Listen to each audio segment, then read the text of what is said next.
I'm Kate Ricke, professor of climate science and policy here at GPS and at the Scripps Institution of Oceanography. It's my honor to introduce you to 4 scholars who epitomize our school's work to understand and solve the most pressing problems at the interface of human and natural systems. While for most of human history, it's been possible for societies to behave as if the environment were a purely external force, we now live in the Anthropocene, an era in which humans have not only influenced, but transformed the face of the planet, land, air, and sea. This is a session about the challenge of sustainability, the possibility of human progress that does not incur a debt of natural capital. We are consuming resources more quickly than they can be replenished, and releasing pollutants more rapidly than natural systems can clean them up, all while many people around the world still work to meet their most basic needs. Transforming human-environment interactions requires scholars that can reach across disciplines to cultivate a unique toolkit. Achieving sustainability will require innovation in the systems we use to generate energy, food, and human health. But technology will not be sufficient. We need to identify effective policies for regulating those technologies and understand how norms might change the acceptability of exploiting the environment for personal gain at the expense of those elsewhere, present and future.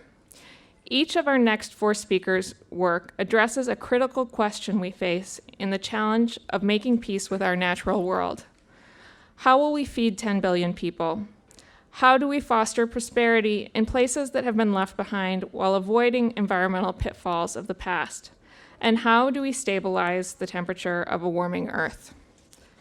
It is my pleasure to introduce our first speaker, Professor Jennifer Burney, an environmental scientist whose research focuses on achieving both global food security and a stable climate.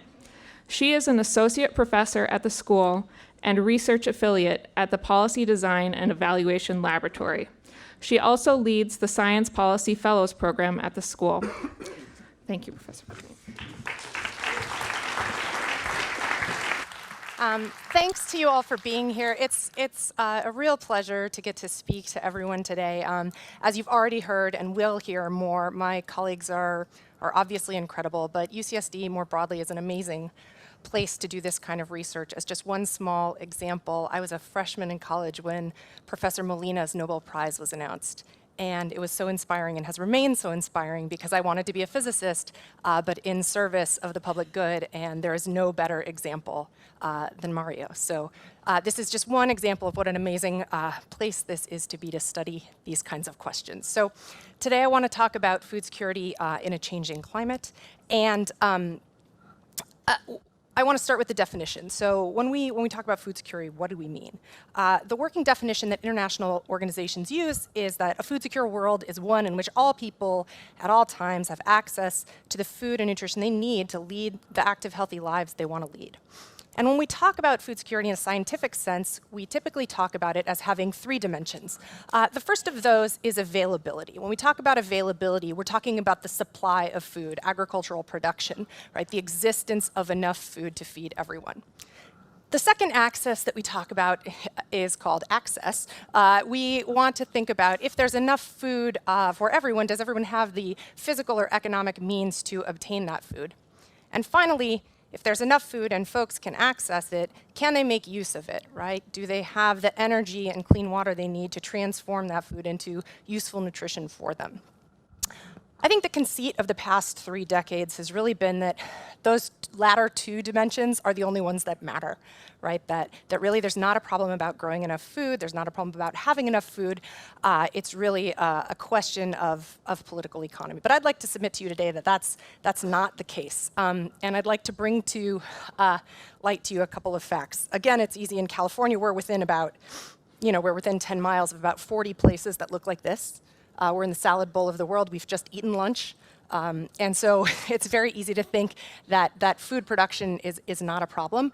But the first thing I want to draw your attention to is that this is a plot of the percentage of the world population, the total number in red and the percentage in black of the world population that does not have enough food to eat on a daily basis. And after a decade of real optimism about progress in those numbers, that has turned back upwards. And the change is taking place mostly in communities that are agricultural, right? These are farmers that on a daily basis don't have enough to eat. The second thing I'd like to draw your attention to is that now we do not think, really by the end of the century, that world population is going to turn back over and start coming back down yet. That red line in the middle is the median projection from the UN most recently. And so we are talking about having to feed billions more people without having enough even at present to do so.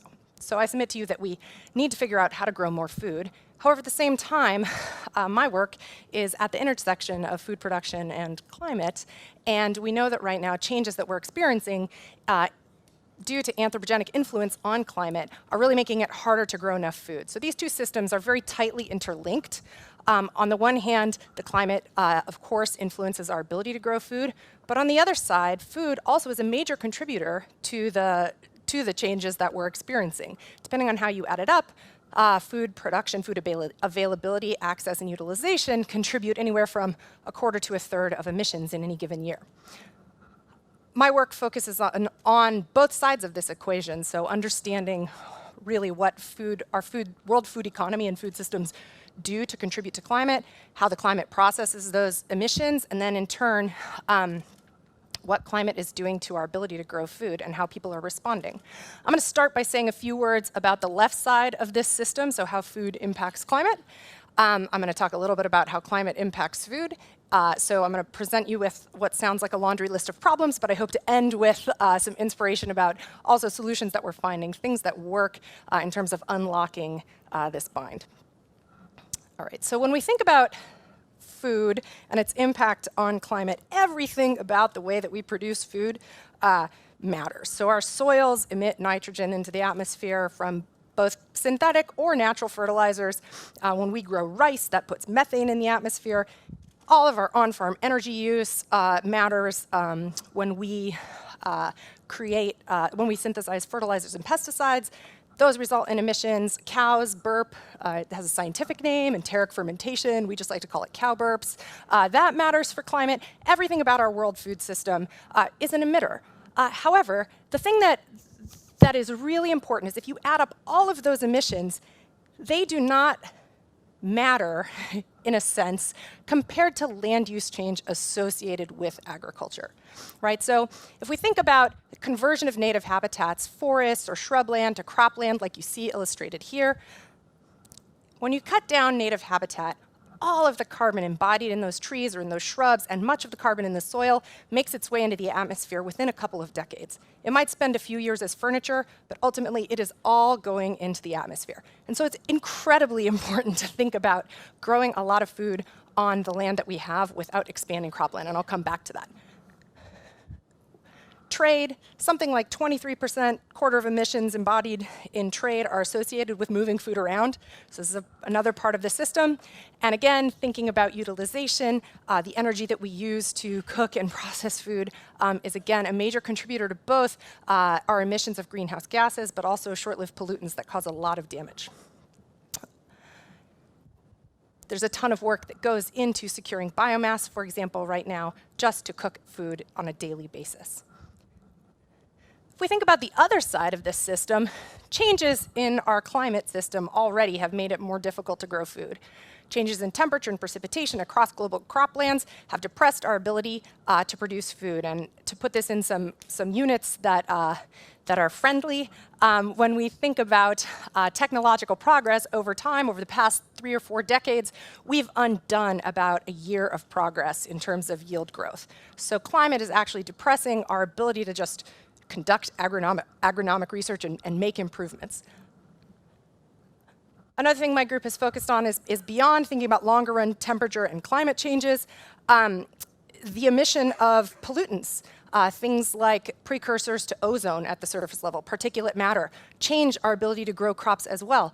We change the amount of light reaching the surface. We change the chemical composition of the atmosphere that both humans and plants are breathing, and that has reduced our crop yields relative to what they would be in a clean air environment as well. Finally, when we think about climate extremes, shocks have really created issues that have long-lasting consequences. When farmers experience shocks, they often have no choice but to, for example, expand cropland or let their animals, in this picture, for example, overgraze the land. And that has a very, very long time of recovery that creates additional problems. All right, so it's easy to look at a system like this and say, System A impacts System B impacts System A. Is this just a spiral of doom? I think we've learned a couple of things that suggest hope.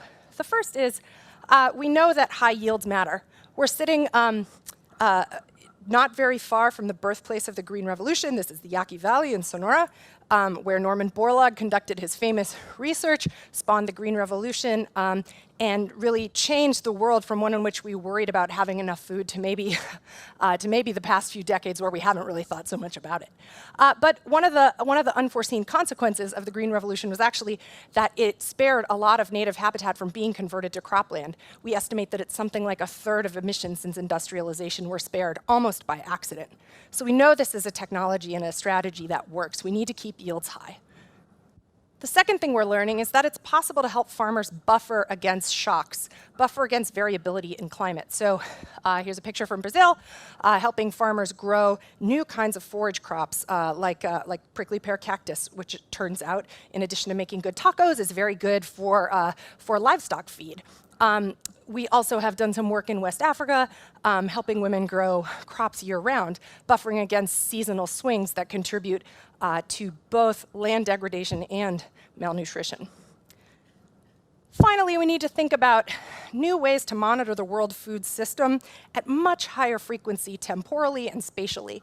So in conjunction with the Big Pixel initiative here at UCSD, we're trying to develop new methods to understand what's going on. So here's some visible imagery of the Imperial Irrigation District, lots of alfalfa being grown there. It all kind of looks the same.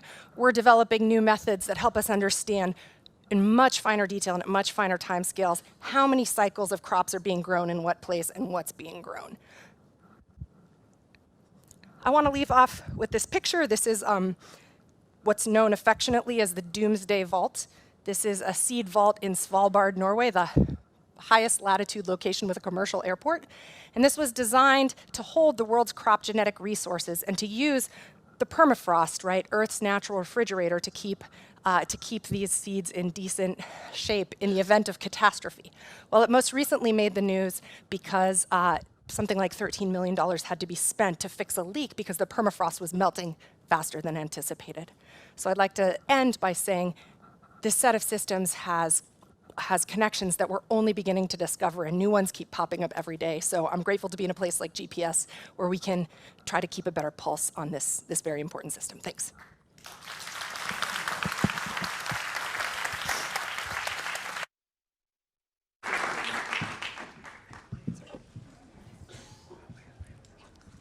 Amazing. Next up is Professor Joshua Graff Zivin, who holds a dual appointment at GPS and UC San Diego's Department of Economics. He is a scholar of environmental health, development, and innovation economics, whose work explores how environmental stressors impact human capital. He is co-director of UC San Diego's Global Health Institute and the research director for International Environmental and Health Studies at UC Institute for Global Conflict and Cooperation. Thanks.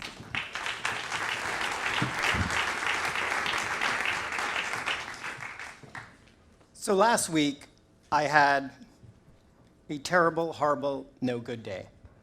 I woke up, broke my coffee pot before I had my coffee, locked my keys in the car, and forgot to pick one of my kids up from soccer practice. We all have off days. Sometimes those take the form of an unproductive day at the office.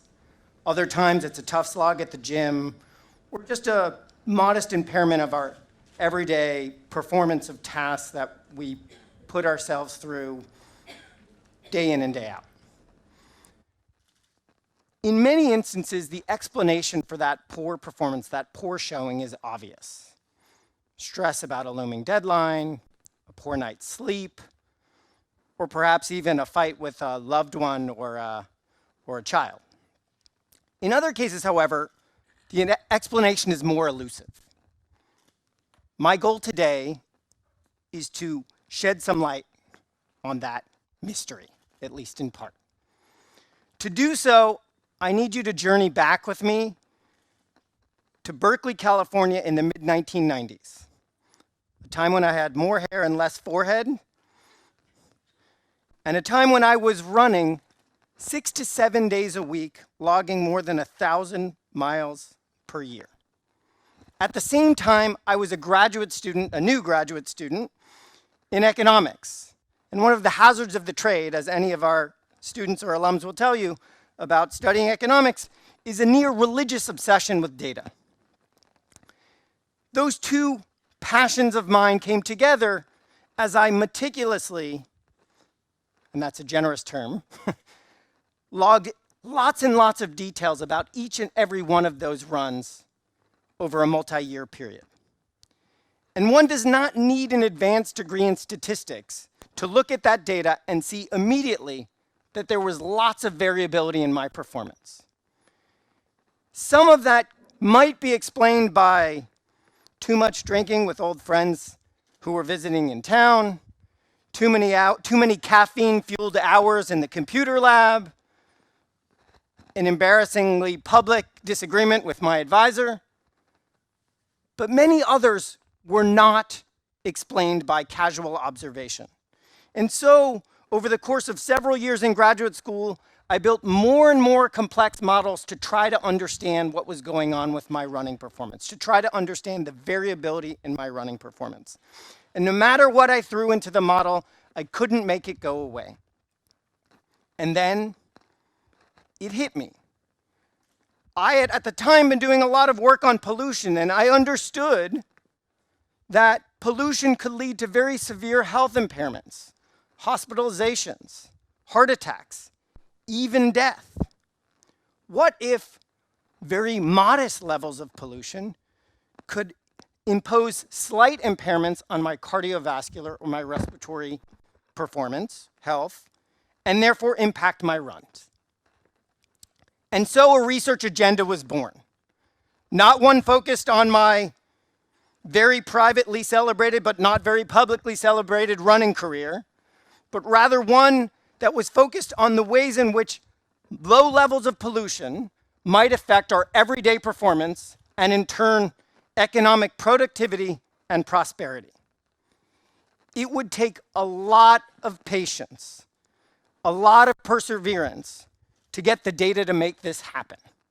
More than 10 years of work, courting, in fact, the person I knew who had the data I wanted before we could write even the very first regression equation. And yet, a research agenda was born there that really came to fruition not so far where Gordon Hanson grew up, in the Central Valley of California.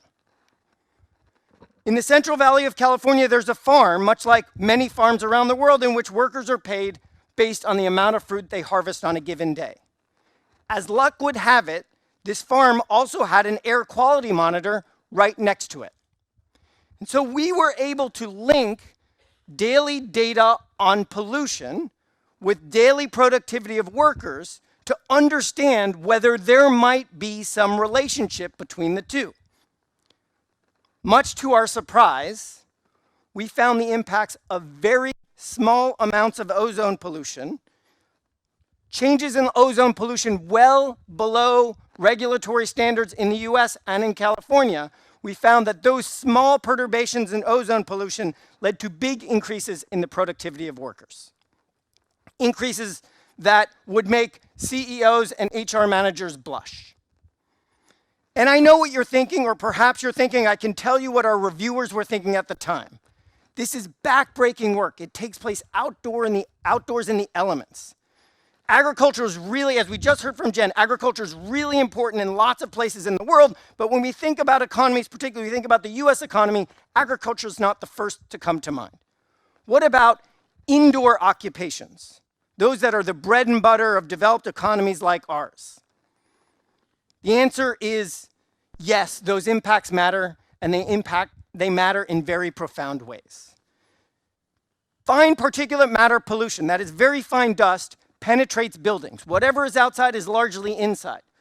We've looked at the impact of very low levels of fine particulate matter pollution, and we found impacts on light manufacturing and desk work. Subsequent work by others has shown those impacts manifest in all kinds of sectors, from the very prominent and sort of the very prominent and well-displayed performance of professional soccer players, to the less prominent but equally important performance of stock traders. And the impacts are not just limited to labor. There is now a bunch of research that shows that very low levels of pollution affect our ability to think, affect our willingness to undertake risks, and even affect criminal impulsivity. It seems that no aspect of our lives is untouched by these low levels of pollution. So what can we do about it? First, I want to note that measurement is power. If we don't know, if we cannot measure this pollution, there is nothing that we can do about it. Remote sensing, the proliferation of smartphones, the Internet of Everything is allowing us to measure things at spatial and temporal scales that were unthinkable even 5 years ago. We simply have to seize the opportunity to measure more and more of this relationship. Second, I think we have to abandon old tropes about the relationship between pollution and economy. The pundits would have you believe that we either protect the environment or we grow our businesses. That's simply a false choice. The environment is an input to productivity. It's an input to prosperity, no different than any other major investment we might make to make our firms more productive. We need to view it as such. Lastly, let me take you back to where I started our adventure here, my running. It's not that when we learn about the relationship between pollution and performance, in the case of my running, it's not simply that I learned something about pollution. By learning about that relationship and being able to remove that relationship from the equation, I now have a better understanding of the relationship between sleep and running, between hydration and running.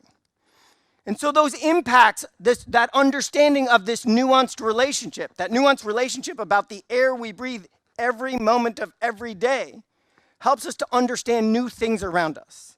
500 years ago, the microscope was invented, which launched a germ theory of disease that revolutionized the way we thought about the spread of infections.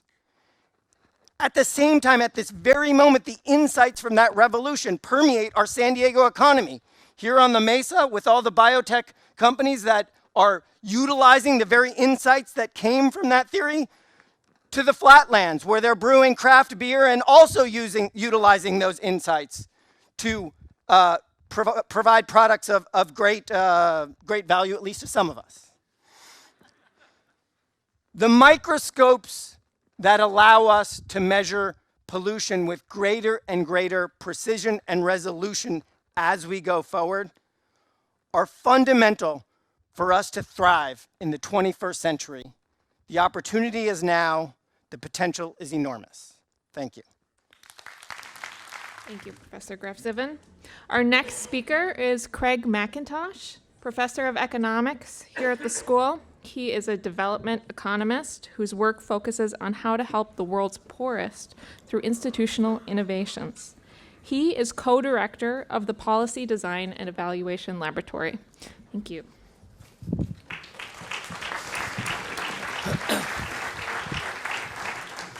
Thank you very much. So we've been hearing about two sides of the sustainability picture, the exposure to pollution and how that may affect our productivity, the need to be able to maintain food production. And what I want to do is take a different tack, which is to talk about the demographic side of sustainability. So I'm going to begin with a picture, which I hope to use to terrify you about something that you may not be nervous enough about when it comes to thinking about global sustainability. And then I want to close with a number of points of access that I think give us a lot of hope about how we can address this picture. So what we're seeing here is 150 years of human population growth, and what we're charting is the growth as predicted by the United Nations up through 2100 for the continent of Africa and then for the rest of the world put together. So what you're seeing here is that in 2100, Africa will have 4.5 billion people. It will still be growing quickly. It will barely have passed its inflection point. So at a moment in time when the rest of the world will have shed about 500 million people relative to its peak, Africa is still going to be growing very powerfully. Africa's population will go from 10% of the globe in 1970 to 40% of the globe in 2100. And so what this means is that when we talk about the future growth of the human race, that is largely an African story that we're telling. Now, many other regions of the world, when they have been faced with very rapid population growth, have shed a lot of that excess population through international immigration. That's a story that we've seen play out over and over again. We've done work looking at this, and we found that under current patterns, it looks like Africa will only shed about 1% of that extra population growth. So this is a problem that is going to be largely confined to the African continent, and yet obviously is one that is going to have massive spillovers to the rest of the world in many, many different ways. Okay? So particularly against a backdrop of a continent that's already seeing fragmenting farm sizes and is already running into issues about food security, this can start to seem like a really draconian picture. And we can start to feel a bit hopeless and start to think about lots of very draconian policies to try to control this that we might think about. Fortunately, there are decades of research from development economics on why fertility changes. And there's a very clear story that comes out of that. And essentially, that story comes down to women. It comes down to how women think about their future and how women think about their time.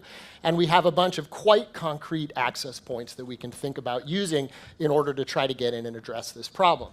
And the reason that this is a hopeful story is that virtually all of these access points relate to improving financial security, they relate to improving access to education, and they relate to improving access to the job market. Okay?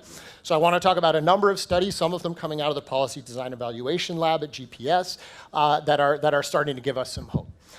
So in general, what we want to do is we want to think about the future of this human being and the way that this human being is thinking about what her possibilities are, what the value for her in getting education is, and how she wants to think about the time in her life at which she gets married and starts to have kids.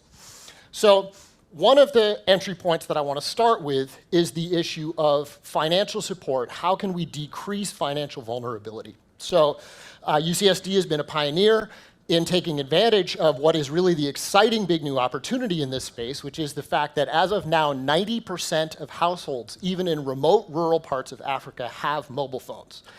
These are primitive 2G phones, but the mobile money systems are spreading now very quickly across Africa, and that means that really for the first time in history, it is now straightforward and inexpensive to provide direct financial support straight to these households that are in need of it.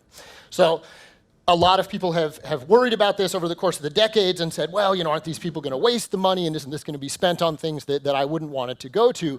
And there's really an enormous body of research now saying that that isn't the case, okay? So these are not households that are poor because of some poor decision on their part or some kind of misbehavior. These are places where everyone is poor. The opportunity to get money that they can use is a very unique opportunity in their lives. They take it very seriously. They think about it very carefully. And the things that they do with that money are to invest in their children's nutrition, to invest in their children's education, to build up productive assets, et cetera. So a big body of research showing that money provided, even with no strings attached, in the form of mobile money, can have huge and durable changes in people's lives. Now, we have a special strain of research that is focused on adolescent girls in this case. And what we have found is that very small amounts of money, as small as $10 per month, can have enormous effects on the way that adolescent girls think about education. it improves their schooling, it leads to large decreases in the rate of teen marriage and teen pregnancy, and then also it can decrease their vulnerability to various kinds of basically sexual predation that are ending up with people getting HIV and getting STDs. So simple, straightforward economic safety net programs can have big effects, and they have big effects on changing fertility and education decisions as well. So the first point of access here is just safety net programs. We can do this in a way we didn't used to be able to do it, and you're starting to see lots of African governments and the World Bank start to move more and more of their resources towards this kind of very direct support that goes straight into the hands of the beneficiaries. So the second point of access is education. Now here again, there is a growing consensus that there's a good arrow that we have in our quiver that we didn't understand maybe 5 or 10 years ago. Mexico has played a pioneering role in showing us that so-called conditional cash transfer programs that build safety net programs, but then tell parents that we're going to give you a stream of constant support that will help you provide nutrition to your kids, et cetera, but you're only going to get that money if you leave your kids, and particularly your daughters, in school. These programs work, and they have now become a cornerstone of social protection in all of the large Latin American economies, many of the large Asian economies. And then we have research coming out of PDL showing that in Africa they have a particular value. And that particular value comes from the fact that because so much of the dropout from school is driven directly by poverty, you have smart, hardworking kids who are not in school, and if you come in and you give them the resources, the incentives to get back into school, they work hard and they learn. So that's what some of our research has been showing, is that we're showing big improvements in education and cognitive outcomes from these programs, which have actually not been seen in richer countries. And I think that that has to do with the characteristics of the people who are dropping out. More excitingly, in terms of the sustainability theme, we have a lot of evidence showing that staying in school, again, leads to these large delays, as have been seen all over the world, large delays in the timing of marriage, in the timing of pregnancy. And we're also showing that they lead to big decreases in the number of children that women tell you that they want to have over the course of their lives. So we're seeing, under the lens of these rigorous experiments, we're seeing this grand story play out in a microcosm that, you know, feasible, straightforward programs that improve education are changing the way that women are thinking about their future and the number of kids that they want to have. So then the third access point is, once I'm finishing this education, it doesn't translate into anything unless I can use it to get a job. And this is the hard part of the story. So we have a number of studies that are showing that even with this superior education, if these women are coming out into rural labor forces where basically everyone goes on to be a subsistence farmer, it's very hard to put that education to use, right? So really the frontier now, and I think the place that we need to be putting our energy, is how do you help people make that transition into the workforce? How do you help people have the aspirations and the connections to be able to put that improved human capital to work in the labor force? So we're working on the kinds of infrastructure investments that can open up the private sector's willingness to invest. We're looking at the kinds of credit market programs that can help people be able to start businesses. And then a current project that we're just about to go to the field to try to wrap up now is to say, how can we take adolescent girls and compare two very obvious things that we might want to do? One of those is to think about workforce readiness programs and aspirations programs and apprenticeships, the things that connect them directly to jobs, versus saying, what if we took that same amount of money and used the cash transfer mechanism to simply give them the assets that they need to get up and start those businesses, okay? So the core point that I want to leave you with is that from a perspective of global sustainability, the hopes and the realization of the hopes of adolescent girls in Africa are really a trust that all of us in the planet hold in our hands. We have tools to improve those things, and we need to take that responsibility seriously. Thank you.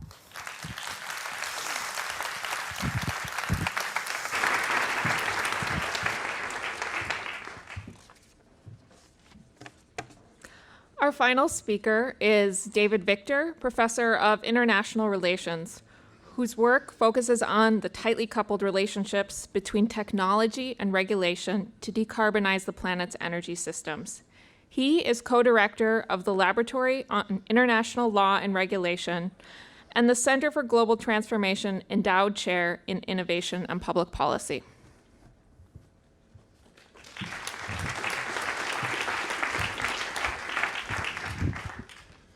Well, thank you very much.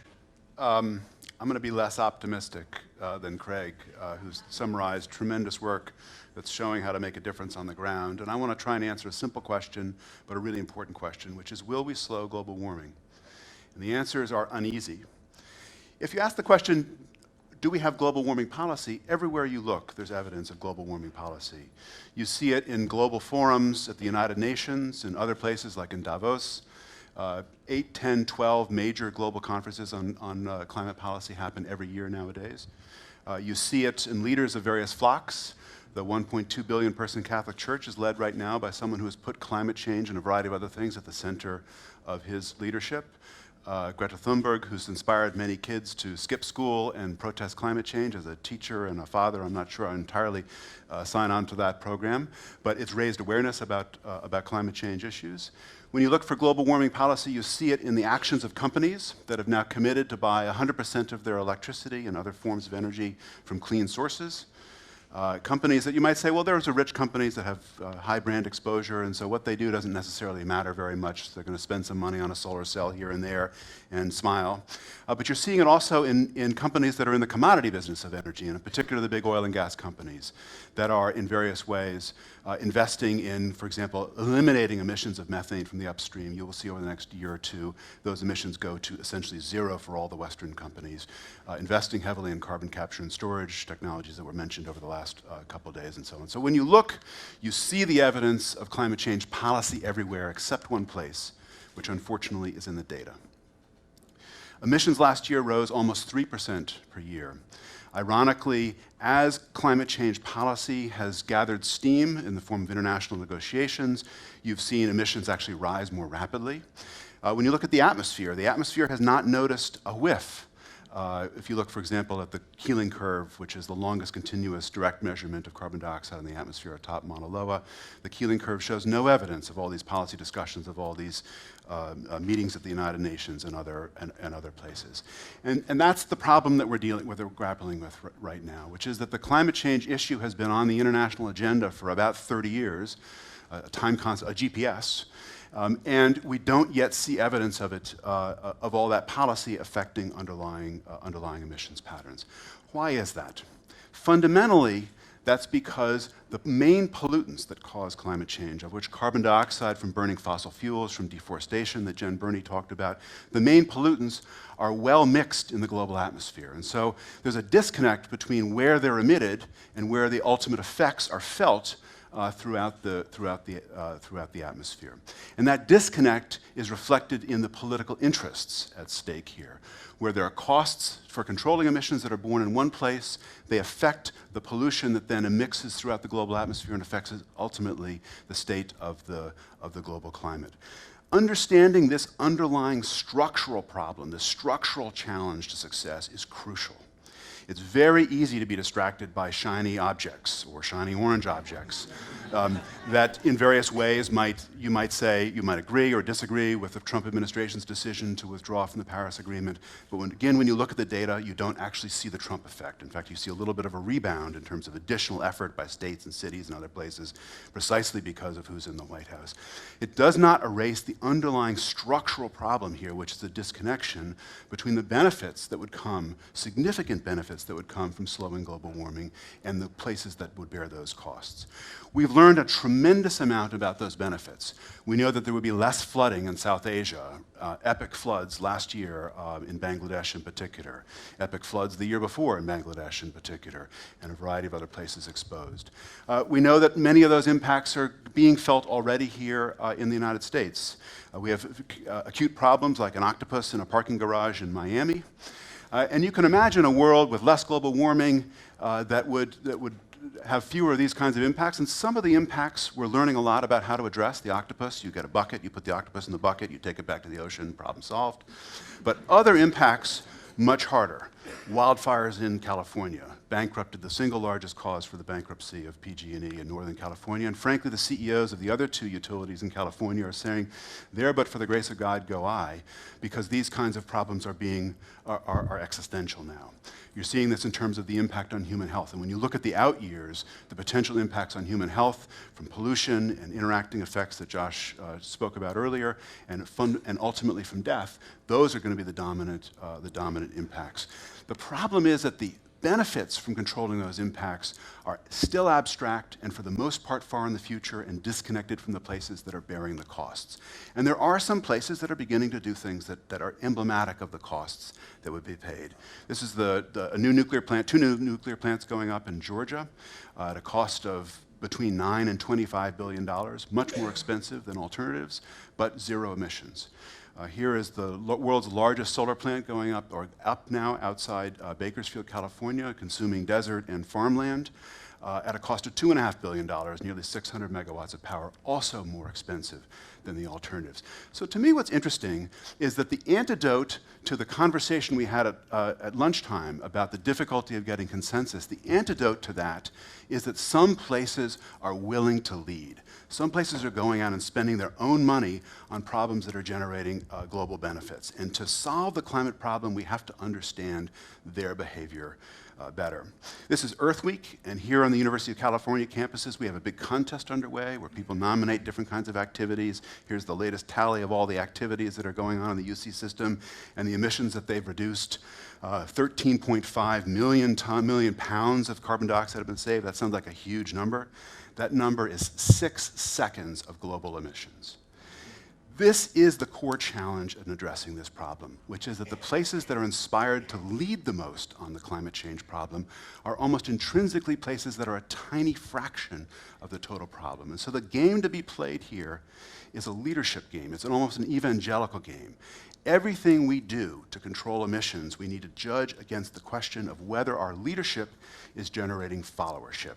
And that is true especially at the global level, where when you add up the emissions of the planet and you divide them by the interests of countries, no more than 1/4 of the world's emissions come from countries that are green countries, if you like, countries that are willing to spend their own money to address a global problem. And ironically, the more they do to control their emissions, the less relevant they become to the global problem. And so the more important it becomes to think about this as a leadership problem that is generating followership. And so I urge all of you in your companies, at home, in your governments, to evaluate your progress, not so much about whether it makes you feel good, but about whether it raises the odds of followership.